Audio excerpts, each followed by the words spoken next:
Dan, it's great to see you this morning. I think there's a lot of folks who have they've held on. They've been on this wild ride, and they're waiting to know if this roller coaster goes back up again. Good morning, Andrew. I think there are a lot of opportunities in the technology industry at current levels. Specific to Tesla, they, like others, are being impacted by cyclical forces, and I expect that to remain a factor in the near term. But I think the bigger story there is that Tesla is a leader in electronic vehicles, and part of it is that their business model enables new services like self-driving to be delivered over the air, and I think that's powerful.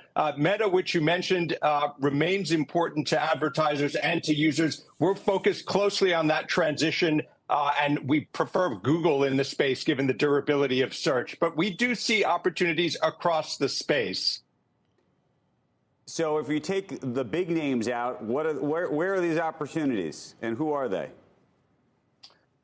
So if we look at artificial intelligence, you have a company like NVIDIA, which is really a critical partner for a lot of the new workloads in AI. Areas like drug discovery, fraud detection. Look at the world of public safety. You have a company, Motorola Solutions, which is really a leader in delivering video and analytics. A lot of modernization needs to happen for the first responders. And if you look further afield in areas like mobile devices, even though there's a lot of skepticism on the near term, Qualcomm is a leader there, which has a lot of intellectual property and really security and this notion of connecting everything. They sit at the heart of that. So there are opportunities beyond some of the giants that you referenced.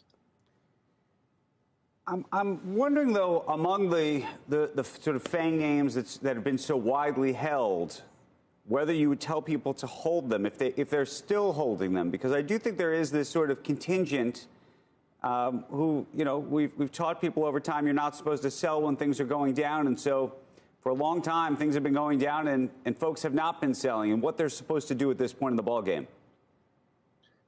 My recommendation would be to hold on to those names that we think are attractive, even in the face of what are certainly challenging demand drivers globally.